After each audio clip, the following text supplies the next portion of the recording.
ಮುರಿದೋಗುತ್ತೆ ಮುರಿದೋಗುತ್ತೆ ಸಂಬಂಧ ಅಂತ ಇದ್ರೆ ಎಲ್ಲಿ ಮುರಿದೋಯ್ತು? ಸಂಬಂಧ ಇನ್ನೂ ಗಟ್ಟಿಯಾಗಿದೆ, ಇದು ಇನ್ನೂ ಗಟ್ಟಿಯಾಗುತ್ತೆ. ಹಾಗಾಗಿ ಸಂಬಂಧ ಯಾವ ಕಾರಣಕ್ಕೂ ನಾಲ್ಕರ ನಂತರ ಏನಾಗುತ್ತೆ? ಜೂನ್ 4 ನಂತರ ಏನಾಗುತ್ತೆ ಅಂದ್ರೆ ರಿಸಲ್ಟ್ ಬರಲಿ ಸರ್, ರಿಸಲ್ಟ್ ಬರಲಿ, ರಿಸಲ್ಟ್ ಬರಲಿ. ರಿಸಲ್ಟ್ ಬಂದ್ಮೇಲೆ ಸರ್ಕಾರ ಬೀಳಿಸೋದು ಏಳಿಸೋದು ಆಗಿರ್ತಕ್ಕಂಥದ್ದು ಹೊಸ ವಿಚಾರ ಈ ನಾಡಿನಲ್ಲಿಲ್ಲ. ಇಡೀ ಅಖಂಡ ಭಾರತದಲ್ಲಿ ಬೇಕಾದಷ್ಟು ಸರ್ಕಾರಗಳು, ಒಳ್ಳೊಳ್ಳೆ ಬಹುಮತ ಇರತಕ್ಕಂಥ ಸರ್ಕಾರಗಳು ರಾತ್ರೋರಾತ್ರಿ ಬಿದ್ದೋಗಿಲ್ವ? ಹಾಗಾಗಿ ಏನ್ ಬೇಕಾದ್ರೂ ಅಖಂಡ ಭಾರತ ಆಗಿದೆ ಸರ್. ಅಖಂಡ ಭಾರತ ಇದೆಯಾ ಇವತ್ತಿಗೆ? ಅಖಂಡ ಭಾರತ ಆಗ್ಬೇಕು ಅನ್ನೋದಕ್ಕೋಸ್ಕರನೇ ನರೇಂದ್ರ ಮೋದಿ ಅವರಿಗೆ ಮತದಾನ ಮಾಡಿರ್ತಕ್ಕಂಥದ್ದು. ಇವತ್ತು ಅಖಂಡ ಭಾರತ ನಮ್ಮ ಮಕ್ಕಳು ಭೂಪಟ ಬರೀತಾರಲ್ಲ, ಇಲ್ಲಿ ಕನ್ಯಾಕುಮಾರಿಯಿಂದ ಕಾಶ್ಮೀರದವರೆಗೆ ಅಂತ ಬರೀತಾರೆ. ಆ ರೀತಿ ಭಾರತ ಇಲ್ಲ, ಆ ರೀತಿ ಭಾರತ ಆಗ್ಬೇಕು ಅಂತಲೇ ಇವತ್ತು ನರೇಂದ್ರ ಮೋದಿ ಅವರ ವಿಶ್ವಾಸ ಇಟ್ಟು ಅವರು ಮುಂದೆ ಮತ್ತೊಂದು 3ನೇ ಅವಧಿಗೆ ಪ್ರಧಾನಮಂತ್ರಿ ಆಗ್ಬೇಕು ಅಂತ ಜನ ಮತ ಕೊಡ್ತಾರೆ. ನಮ್ಮ ಮಕ್ಕಳ ಕೈಲಿ ಭೂಪಟ ಬರೆಸ್ತೀರಿ ನೀವು? ಆ ರೀತಿ ಭೂಪಟ ಇದೆಯಾ? ಮುಂದೊಂದಿನ ಇದೇ ಮಕ್ಕಳು ನಮಗೆ ಶಾಪ ಹಾಕ್ತಾರೆ. ನನ್ನ ಅಪ್ಪ ನನ್ನ ಟೀಚರು ಈ ರೀತಿ ಭೂಪಟ ಬರೆಸಿದ್ರ ಈ ರೀತಿ ನಮ್ಮ ಭಾರತ ದೇಶ ಇಲ್ಲ ಅಂತೇಳಿ POK Pak occupied Kashmir, China occupied Kashmir. ಆಮೇಲೆ ಹೇಳ್ತೀರಿ ಶೃಂಗೇರಿ ಪುರವಾಸಿನಿ ಅಂತ ಶಾರದಾಂಬೆ ಹೇಳ್ತಾ ಇದ್ರಿ. ಶೃಂಗೇರಿ ಪುರವಾಸಿನಿ ಆಗಿದ್ದಾಳೆ. ಕಾಶ್ಮೀರ ಪುರವಾಸಿನಿ ಕಾಶ್ಮೀರಿ, ಶೃಂಗೇರಿ ಶಾರದಾಂಬೆ ಆಗ್ಬೇಕು. ಕಾಶ್ಮೀರ ಪುರವಾಸಿನಿ ಶಾರದಾಂಬೆ ಆಗ್ಬೇಕು ಅನ್ನೋ ದೃಷ್ಟಿನಲ್ಲಿ ಇವತ್ತು ನರೇಂದ್ರ ಮೋದಿ ಅವರಿಗೆ ಓಟ್ ಮುಂದಿನ ಪ್ರಧಾನಮಂತ್ರಿ 3ನೇ ಅವಧಿಗೆ ನರೇಂದ್ರ ಮೋದಿ ಅವರು ಪ್ರಧಾನಮಂತ್ರಿ ಆಗ್ತಾರೆ. 3 ಬಾರಿ ಶಾಸಕರಾಗಿ ಬಹಳ ಹಿರಿಯರಾಗಿ ಬಹಳ ಉತ್ತಮವಾದ ಕೆಲಸವನ್ನು ಈ ನಾಡಿನಲ್ಲಿ ಕರಾವಳಿ ಪ್ರದೇಶ, ವಿಶೇಷ ಕರಾವಳಿ ಪ್ರದೇಶದಲ್ಲಿ ಉತ್ತಮವಾದ ಕೆಲಸವನ್ನು ಮಾಡಿದ್ದಾರೆ. ಜನಪ್ರಿಯ ಇದೆ, ಅವರಿಗಿಲ್ಲ ಅಂತ ನಾವು ಹೇಳೋದಿಲ್ಲ. ಹಾಗಾಗಿ ಅವರ ಪಕ್ಷದಲ್ಲಿ ಕಳೆದ ಸುದೀರ್ಘವಾಗಿ 16 ವರ್ಷಗಳು ಇದ್ದಂಥ ರಘುಪತಿ ಭಟ್ರನ್ನ ಮನವೊಲಿಸಬೇಕಾದ ಕೆಲಸ ಯಾರು? ಅದು BJP ಪಕ್ಷ. ವರಿಷ್ಠರು ಮನವೊಲಿಸ್ತಾರೆ, ಖಂಡಿತ ಮನವೊಲಿಸಿ ಅದನ್ನು ಇರ್ತಕ್ಕಂಥ ಸಂದಿಗ್ಧ ಪರಿಸ್ಥಿತಿಯನ್ನು ನಿವಾರಣೆ ಮಾಡಿ ಘೋಷಿತ ಅಭ್ಯರ್ಥಿ ಗೆಲುವಿಗೆ ಸಹಕಾರ ಆಗಲೇಬೇಕಾಗ್ತದೆ. ಆ ಕೆಲಸವನ್ನು BJP ಪಕ್ಷದ ಮುಖಂಡರು ಮಾಡ್ತಾರೆ ಅಂತ ಹೇಳಿ ಆಶಾದಲ್ಲಿ ಮಾಡಲೇಬೇಕು.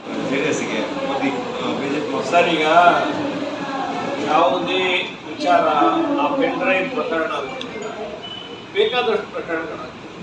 ಪೆನ್ ಡ್ರೈವ್ನಲ್ಲಿ ಒಂದು ಭ್ರಷ್ಟಾಚಾರದ ವಿಚಾರ ಬರ್ತದೆ, ಇನ್ನೊಂದು ಬೇರೆ ಬೇರೆ ವಿಚಾರಗಳು ಬರ್ತದೆ, ಪೊಲಿಟಿಕಲ್ ವಿಚಾರಗಳು, ಕದ್ದಾಲಿಕೆ ಅನ್ನೋ ವಿಚಾರನೂ ಬರ್ತದೆ. ಆದರೆ ಇದು ವಿಶೇಷವಾಗಿ ಈ ಪೆನ್ ಡ್ರೈವ್ ಇರ್ತಕ್ಕಂಥದ್ದು ಹೆಣ್ಣು ಮಕ್ಕಳ ವಿಚಾರ.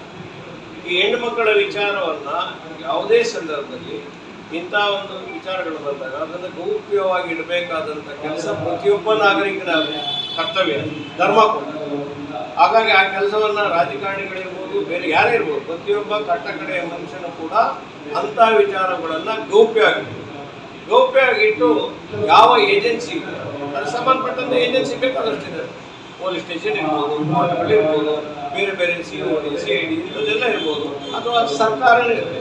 ಸರ್ಕಾರಕ್ಕೂ ಕೂಡ ಇಂಥ ಮಾಹಿತಿಯನ್ನು ಗೌಪ್ಯವಾಗಿ ಕೊಟ್ಟು ಅಲ್ಲಿಂದ ವಿಚಾರಣೆಯನ್ನು ಮಾಡಿ ಆ ತಪ್ಪಿತಸ್ಥನಿಗೆ ಶಿಕ್ಷೆ ಮಾಡ್ತಕ್ಕಂಥ ಕೆಲಸವನ್ನು ಇನ್ ಕ್ಯಾಮ್ರಾ ಪ್ರೊಸೀಡಿಂಗ್ಸ್ ಅಂತ ಆ ಇನ್ ಕ್ಯಾಮ್ರಾ ಪ್ರೊಸೀಡಿಂಗ್ಸ್ ಎಲ್ಲ ಆಯಿತು, ಆ ಕೆಲಸ ಮಾಡಬೇಕಲ್ಲ. ಈ ಪೆನ್ ಡ್ರೈವ್ ಅಂತ ಹೇಳಿದ್ರೆ ಇಡೀ ನಾಡಿಗೆ ಎಲ್ಲ ಕಡೆ ಚೆಲ್ಲಿ ಮಾಡಿ ಆಗಿರ್ತಕ್ಕಂಥ ಅಪರಾಧ ಇದೆಯಲ್ಲ, ಅದನ್ನೇ 268 ಮತ್ತು 354 D-ನಲ್ಲಿ, C-ನಲ್ಲಿ ಇದೆಲ್ಲ ಎನ್ಕ್ವೈರಿ ಆಗಬೇಕಾಗಿತ್ತು. ಆ ಎನ್ಕ್ವೈರಿಯನ್ನು ಆಗ್ತಕ್ಕಂಥ ಕೆಲಸ ಆಗುತ್ತೆ ಅಂತೇಳಿ ಭಾಳ ಆಶೆ ಪಟ್ಟಿಬಿಟ್ರೆ ಅದು ಆಗಲಿಲ್ಲ. ಸಮಾಜದಲ್ಲಿ ಎಲ್ಲೋ ಒಂದು ಕಡೆ ನಮ್ಮ ಮಕ್ಕಳಿಗೆ, ಮುಂದಿನ ಪೀಳಿಗೆಗೆ ನಾವು ಸರಿಯಾದ ಮಾರ್ಗವನ್ನು ತೋರಿಸ್ತಾ ಇಲ್ಲ ಅನ್ನೋ ವಿಚಾರ ಇಂಥ ತನಿಖೆಗಳಿಂದ ಗೊತ್ತಾಗ್ತದೆ. ಯಾಕೆಂದರೆ ಗೌಪ್ಯವಾಗಿರ್ತಕ್ಕಂಥ ವಿಚಾರವನ್ನು ಟಿವಿಯಲ್ಲಿ, ಮಾಧ್ಯಮದಲ್ಲಿ ಎಲ್ಲಿ ಬೇಕಲ್ಲಿ ಯಾವ ರೀತಿ ಸ್ವೇಚ್ಛಾಚಾರವಾಗಿ ಮಾಡಿರ್ತಕ್ಕಂಥ ವಿಚಾರ ಇದೆಯಲ್ಲ, ಅದು ಯಾರೇ ಮಾಡಿದರೂ ಕೂಡ ಅದು ಭಾಳ ಘನಘೋರವಾಗಿರ್ತಕ್ಕಂಥ ಅಪರಾಧ. ಅದು ಈಗಲೂ ಕಾಲ ಮಿಂಚಿಲ್ಲ. ಯಾವ ತನಿಖೆ ಬೇಕಾದ್ರೂ ಮಾಡಿ ಆ ತನಿಖೆಯನ್ನು ಮಾಡಿ ಅದನ್ನು ಸರಿಯಾದ ತಪ್ಪಿತಸ್ಥರಿಗೆ ಅದು ಶಿಕ್ಷೆಯನ್ನು ಕೊಡ್ತಕ್ಕಂಥ ಕೆಲಸವನ್ನು ಮಾಡಿದಾಗ ಸಮಾಜದ ಮುಖ್ಯವಾಹಿನಿಯಲ್ಲಿ ಜನರು ಕೂಡ ಹೋಗ್ತಾರೆ. ಆ ಕೆಲಸ ಸರ್ಕಾರದಿಂದ ಆಗಬೇಕು. ಯಾಕೆಂದರೆ ಸರ್ಕಾರದ ಮೇಲೆ ಗೂಬೆ ಕೂರಿಸ್ತಾ ಇದ್ದಾರೆ. ಸರ್ಕಾರದಲ್ಲಿ ಮುಖ್ಯಮಂತ್ರಿ ಮಾಡಿದ್ದಾರೆ, ಉಪಮುಖ್ಯಮಂತ್ರಿ ಮಾಡಿದ್ದಾರೆ ಅಂತ ಹೇಳ್ತಾ ಇದ್ದಾರೆ. ಹಾಗೆ ಉಪಮುಖ್ಯಮಂತ್ರಿ ಮತ್ತು ಮುಖ್ಯಮಂತ್ರಿಗಳು ಇದರಿಂದ ಆಚೆ ಬರಬೇಕು ಅಂತ ಹೇಳಿದ್ರೆ ಸರಿಯಾದ ತನಿಖೆ ಸರಿಯಾದ ಮಾರ್ಗದಲ್ಲಿ ನಡೀಬೇಕು. SIT ಇರಲಿ ಅಥವಾ CBIಗೆ ಕೊಡಬೇಕಂತಿದ್ರೆ ಯಾವುದೇ ಏಜೆನ್ಸಿ ಇರಲಿ, ಆ ಏಜೆನ್ಸಿ ಮುಖಾಂತರ ನಿಷ್ಪಕ್ಷಪಾತವಾದ ತನಿಖೆ ಆಗಬೇಕು. ಏನು ಮ್ಯಾಂಡೇಟ್ ಎಲ್ಲ ವಿಚಾರಗಳನ್ನು ಎಲ್ಲಿ ಸಿಗ್ತದೆ? ಎಲ್ಲ ವಿಚಾರಗಳು ನಾವು ನಮ್ಮ ಪಕ್ಷ ಈಗಾಗಲೇ ಆಗ್ರಹ ಮಾಡಿದ್ದೇವೆ. ರೇವಣ್ಣ ಅವರು ರಿಲೀಸ್ ಆಗಿದ್ದಾರೆ. ನೋಡಿ, ರೇವಣ್ಣ ಅವರು ಈಗ ಬೇರೆ ಬೇರೆ ಆಚೆ ಬೇರೆ ಬೇರೆ ಕಂಡೀಷನ್ಗಳು ಕೋರ್ಟ್ ಕೊಡ್ತದೆ, ಇಂಪೋಸ್ ಮಾಡ್ತದೆ ಕಂಡೀಷನ್. ಈಗ ಆಚೆ ಬಂದಿದ್ದಾರೆ, ಅವರಿಗೆ ಕೆಲವು ಕಂಡೀಷನ್ಗಳನ್ನು ಹಾಕಿದ್ದಾರೆ. ಸರ್ಕಾರ ನಿಷ್ಪಕ್ಷಪಾತ ತನಿಖೆ ಮಾಡುವಲ್ಲಿ ನಮ್ಮ ಪಕ್ಷ ಏನಾದರೂ ಅವರಿಗೆ ತೊಂದರೆ ಕೊಟ್ಟಿದೆಯಾ? ಬಿಜೆಪಿ ಪಕ್ಷ ಏನಾದರೂ ತೊಂದರೆ ಕೊಟ್ಟಿದೆ? ಏನಿಲ್ಲ. ನಿಷ್ಪಕ್ಷಪಾತ ತನಿಖೆ ಈಗ ಮಾಡಿ. ನಮ್ಮ ಸರ್ಕಾರದಲ್ಲಿ ಒಳ್ಳೆಯ ಅಧಿಕಾರಿಗಳಿದ್ದಾರೆ, ಆ ಅಧಿಕಾರಿಗಳಿಂದ ಆಗಲಿ ಅನ್ನೋದು ನಮ್ಮ ಆಸೆ. ಚುನಾವಣೆಗೆ ಎಫೆಕ್ಟ್ ಆಗ್ಬೋದಾ ಪದವೀಧರ ಕ್ಷೇತ್ರದ್ದು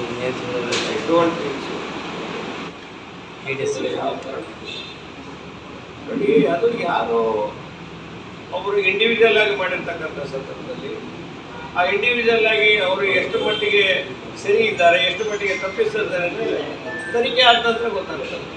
ಜನ ಭಾಳ ಬುದ್ಧಿವಂತಿದ್ದಾರೆ ಸರ್. ಜನ ಇದೆ ಎಲ್ಲರೂ. ಈಗ ನಾನು ಮಾಡಿದ ತಪ್ಪಿಗೆ ನಾನು ಇಡೀ ಕುಟುಂಬ ಜವಾಬ್ದಾರಿ ಆಗ್ತದೆ, ಅಥವಾ ಅಲ್ಲಿ ಯಾರೋ ಒಬ್ರು ನಮ್ಮ ಪಕ್ಷದಲ್ಲಿ ಒಬ್ಬರು ಮಾಡಿದ ತಪ್ಪಿಗೆ ಇಡೀ ಪಕ್ಷ ಜವಾಬ್ದಾರಿ ಅಂತ ಸಂದರ್ಭದಲ್ಲಿ ಪಕ್ಷ ಏನು ತೀರ್ಮಾನ ಮಾಡಬೇಕು, ಆ ಕುಟುಂಬದಲ್ಲಿ ಏನು ನಿರ್ಧಾರ ಮಾಡಬೇಕು, ಅದನ್ನು ಸಮಯೋಚಿತವಾಗಿ ಈಗಾಗಲೇ ಮಾಡಿದ್ದಾರೆ. ಹಾಗಾಗಿ ಅದರಲ್ಲಿ ಎಫೆಕ್ಟ್ ಆಗಲ್ಲ. ಚುನಾವಣೆ ಮೇಲೆ ಯಾವುದೇ ಪರಿಣಾಮ ಬೀರಲ್ಲ.